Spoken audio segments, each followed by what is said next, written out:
लो, हम फिर आ गए। कल गुजरात वालों ने आरसीबी वालों से यही कहा है कि लो, हम फिर आ गए। आपने हमको भगाना चाहा लेकिन हम फिर आ गए। जब तक तोड़ेंगे नहीं तब तक छोड़ेंगे नहीं। जिस तरह से कल गुजरात भाई साहब खेली है ना, अब आरसीबी डर रही होगी, सोच रही होगी कि क्या हो गया। ये तो हमने तो इनको बाहर करने का रास्ता दिखाया था, लेकिन वो फिर से अंदर आ गए, फिर से हमारे सामने खड़े हुए। ये कहते हैं हार ना मानने वालों की हार है जीत है भाई। चाहे आप उनको कितना भी हराओ, लेकिन वो आखिरी में आपको सामना करते हुए मिलेंगे। कल गुजरात और राजस्थान के मैच में क्या धमाकेदार मैच हुआ भाई साहब, क्या जबरदस्त मैच हुआ, जिसमें आप लोग देख सकते हैं कि कहीं भी गुजरात का नाम ऐसा लग ही नहीं रहा था। कि एक पारी में तो लग ही नहीं रहा था कि गुजरात अब जीतेगी। जिस तरह से राजस्थान ने बैटिंग की है, धुआंधार वही है अपने वैभव सूर्यवंशी, क्या धमाका करता है भाई साहब। हर मैच में उसके बारे में बात करना ही पड़ता है, क्योंकि उसके बिना कोई भी पारी अधूरी है, कोई भी मैच भाई साहब राजस्थान का उसके बिना बात किए जा ही नहीं सकते हो आप। पिछले मैच में 97, इस मैच में 96। भाई साहब किस्मत का बेचारे ने बहुत लास्ट में वो नर्वस 90s का शिकार हो रहा है यार। लगातार 3-4 मैचों में वो 90 में आउट हो रहा है भाई। नहीं तो अब तक उसके 3-4 शतक हो चुके होते इस आईपीएल में यार। उसका शतक चूकना बहुत ही शायद सबको फिर से एक बार शॉक कर दिया।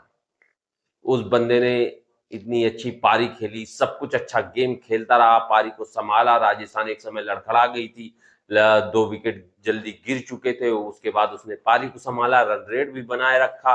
और एक तरफ से जड्डू आए थे, थोड़ा वो भी अच्छा खेले, संभालते रहे पारी को। एक बढ़िया पारी जा रही थी, उतने में जड्डू रिटायर्ड हर होते हैं। फिर उसके बाद फिर वैभव सूर्यवंशी के ऊपर दारोमदार रियान पराग। जैसा कि इनके रियान पराग की बात करें तो भाई साहब रियान पराग ने बिल्कुल भी इम्प्रेस नहीं किया है इस आईपीएल में। अगर वैभव सूर्यवंशी ना होते तो शायद इनकी टीम बहुत पहले बाहर हो चुकी होती।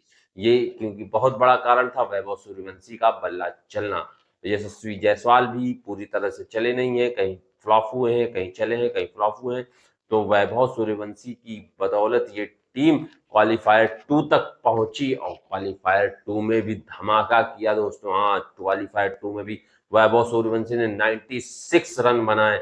उसके बाद आखिरी में जो डेविन फरेरा ने राशिद खान को भाई साहब धमाकेदार तुड़ाई की है ना, कम से कम 28 रन आखिरी ओवर में मारे हैं यार, जबरदस्त। और 214 रन का विशाल स्कोर, जो कि अभी तक का क्वालीफायर 2 में किसी ने चेज नहीं किया था।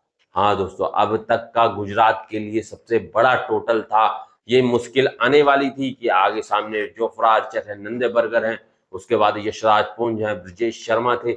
ये था कि भाई साहब बॉलिंग अच्छी है, 214 का टारगेट बहुत ज्यादा होगा। लेकिन यहीं से तो आपको बताते हैं इंटरेस्ट आता है। वह जो पिछले मैच में साई सुदर्शन अनलक्की आउट हो चुके थे, पिछले मैच में शुभमन गिल जो जल्दी आउट हो चुके थे, और इस बार उन्होंने धमाका कर दिया है। सेनापति कहते नहीं है कि हमने आपको पहले भी बताया था, जिस टीम का सेनापति सॉलिड होगा वो टीम सॉलिड होगी। और कल भाई साहब सेनापति शुभमन गिल ने क्या धमाकेदार बैटिंग की है। बेचारे वैभव सूर्यवंशी की पारी को फीका कर दिया भाई। और गुजरात इनटू द फाइनल, क्या धमाकेदार बैटिंग की। एक हमने बताया था ना, गुजरात की टॉप 3 बैट्समैन को जब तक आप नहीं आउट करोगे तब तक मैच नहीं जीत सकते हो, क्योंकि यही टॉप 3 बैट्समैन है जो इनके एकदम है। अगर ये 3 आउट हो गए तो पारी खत्म, टाटा बाय बाय। फिर किसी की दम नहीं है कि वो 200 का टारगेट चेज कर पाएगा। तो भाई साहब कल यही हुआ।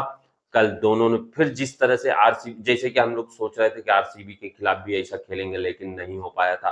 वो वो भड़ास राजस्थान के खिलाफ निकली भाई, वो नुकसान हो गया उनका। राजस्थान जो कि अच्छी टीम लग रही थी, लोग सोच रहे थे कि इसको जाना चाहिए, पहुंचना चाहिए। वैभव सूर्यवंशी की बैटिंग देखने में लोगों को बहुत ही इंटरेस्ट आ रहा था, जो कि भाई साहब ऑल वर्ल्ड में फेमस है बंदा। 15 साल में ऑल वर्ल्ड में हर बड़े बड़े प्लेयर, यहाँ तक कि क्रिस गेल ने भी कहा है कि भाई साहब अगला यूनिवर्स बॉस यही है, अगला सिक्सर किंग यही है। तो भाई बात करते हैं कल के मैच की। फिर जब शुभमन गिल ने शतक मारा, साई सुदर्शन एक रिकॉर्ड, ये रिकॉर्ड शायद ही किसी के पास हो। और शायद ना कोई चाहेगा कि ये रिकॉर्ड उनके पास हो। लगातार 2 मैचों में 2 आईपीएल की हिस्ट्री में तो अभी तक नहीं हुआ। इंटरनेशनल में मुझे जानकारी कम है, लेकिन शायद आईपीएल के इतिहास में पहली बार हुआ है कि लगातार 2 मैच में वैसे ही हेड विकेट होना। भाई साहब एक से एक मीम्स बन रहे हैं, भाई साहब गजब के मीम्स बन रहे हैं साई सुदर्शन के ऊपर, क्योंकि लगातार उसी तरह से 2 मैच में आप हेड विकेट हो जाते हो यार। अच्छा खेल रहे थे, ये तो काफी अच्छा है, किस्मत अच्छी है कि पिछले मैच में जिस तरह से जल्दी आउट हो गए थे, लेकिन इस मैच में काफी रन बना चुके थे, टीम अच्छी पोजीशन में थी, बढ़िया चल रहा था। लेकिन कोई बात नहीं, आपने अच्छी एक पार्टनरशिप की, शुभमन गिल के साथ बढ़िया रन बनाए और एक अच्छी जीत की नींव रख चुके थे।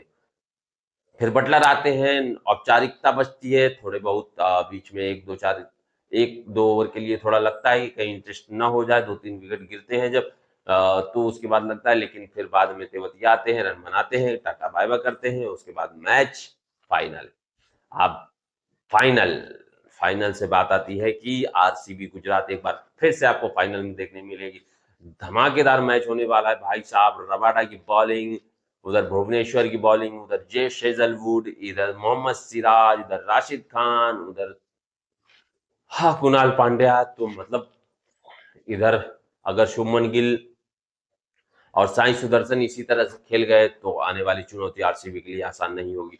भले पिछले मैच में उन्होंने गलतियां हुई थी उनके साथ, लेकिन आरसीबी के लिए ये टफ होगा, क्योंकि बार बार कोई गलती एक बार ही होती है, बार बार वो गलती करेंगे नहीं, क्योंकि बड़ी टीम है गुजरात। गुजरात एक कंसिस्टेंसी टीम है कि वो लगातार गेम अच्छा इंप्रूव करती है, जो कि कोई भी बात नहीं कर रहा था गुजरात के बारे में, बड़ी बड़ी टीमों के बारे में बात कर रहा था, लेकिन गुजरात ने कर दिखाया, वो आज फाइनल में पहुंच चुकी है।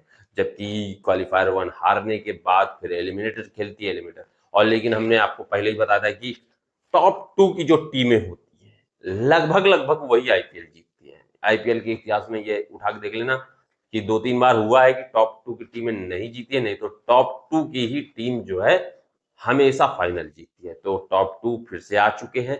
अब टॉप 2 में कौन जीतेगा, आरसीबी या गुजरात? तो आप लोग कमेंट और लाइक करके जरूर बताना, कमेंट करके जरूर बताना कि कौन जीतेगा अगला मैच आरसीबी और गुजरात के बीच में।